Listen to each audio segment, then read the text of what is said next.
नमस्कार. आज आपण बनवणार आहोत शिल्लक राहिलेल्या चपात्यांपासून एकदम भारी नाश्ता. तर हा नाश्ता खूप छान लागतो. वेगवेगळ्या ठिकाणी या नाश्त्याला वेगवेगळी नावे आहेत. तर तुमच्याकडे या नाश्त्याला काय म्हणतात हे नक्की कळवा. रात्री शिल्लक राहिलेल्या चपात्यांचं नक्की काय करायचं हा प्रश्न सर्वांनाच पडतो. तर त्या वाया घालवण्यापेक्षा हा नाश्ता नक्की करा.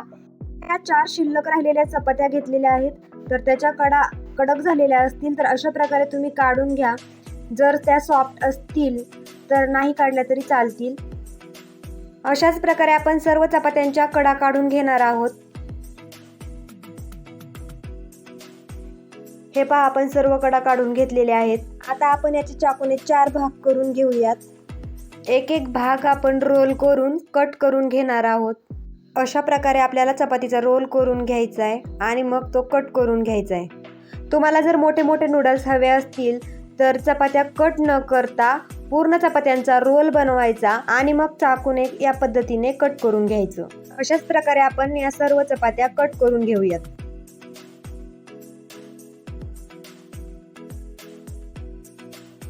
आपण हे सगळं मस्त कट करून घेतलंय.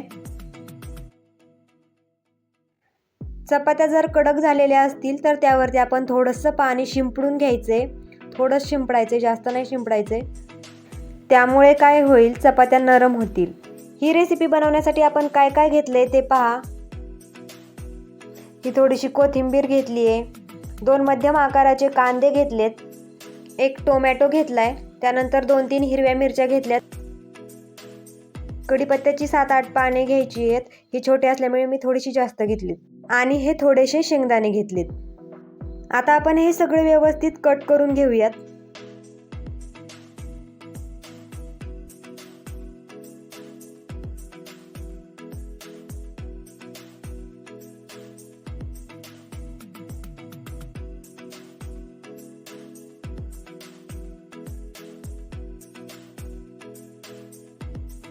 हे सगळं छान कट करून घेतलंय मी. आता आपण झटपट रेसिपी बनवायला सुरुवात करूया. कढई मस्त गरम झाली. यामध्ये आपण तेल टाकून घेतले. तेल सुद्धा गरम झाले. यामध्ये शेंगदाणे टाकून घ्यायचेत. शेंगदाणे करपून न देता मस्त खरपूस भाजून घ्यायचेत. हे पहा, मस्त शेंगदाणे भाजलेत आपले. आता आपण हे काढून घेऊयात.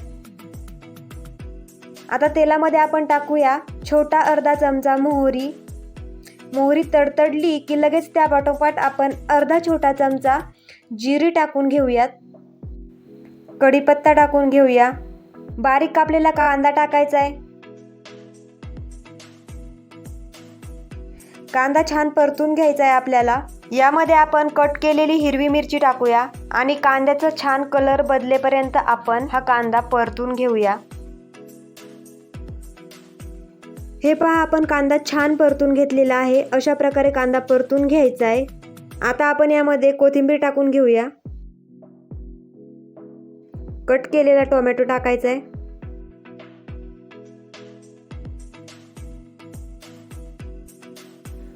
अर्धा छोटा चमचा गरम मसाला टाकायचा आहे. त्यानंतर हे छान परतून घ्यायचे. आता यामध्ये थोडंसं 1-2 चमचे पाणी टाकून घ्यायचे.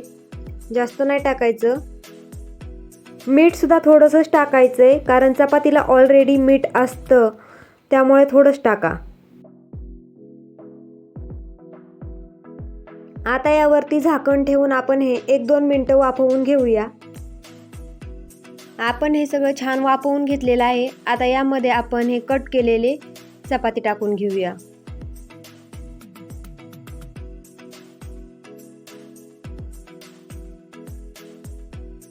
त्यावरती आपण थोडीशी कोथिंबीर टाकूया आणि थोडीशी गोड साखर टाकूया. जास्त नाही टाकायची. 1 छोटा चमचा साखर टाकायची. साखरेने मस्त टेस्ट येते. हे सगळं आता आपण व्यवस्थित मिक्स करून घेऊया. माझ्याकडून चुकून हळद टाकायची राहून गेली. आता मी साईडला टाकून घेते, पण तुम्ही कांदा परतल्यानंतर लगेच हळद टाकून घ्या. 1-2 मिनटं छान परतून घेऊ सगळं. आता आपण यावरती 1-2 मिनटं झाकण ठेवून छान वाफवून घेऊया. आपण हे छान वाफवून घेतलेलं आहे. आता 1-2 मिनटं छान हलवून घेऊया. हलक्या हातानेच हे हलवून घ्यायचे. आमच्याकडे याला चपातीचे तुकडे म्हणतात. तुमच्याकडे काय म्हणतात ते मला नक्की कमेंट करून कळवा. आपली डिश रेडी आहे, तर आपण हे तुकडे यामध्ये काढून घेऊयात.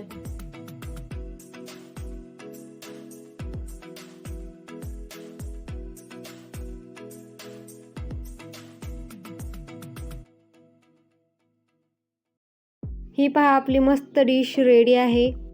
तुम्हाला माझी आजची रेसिपी आवडली असेल तर माझ्या चॅनलला नक्की लाईक करा, शेअर करा आणि सबस्क्राईब करा. थँक्यू.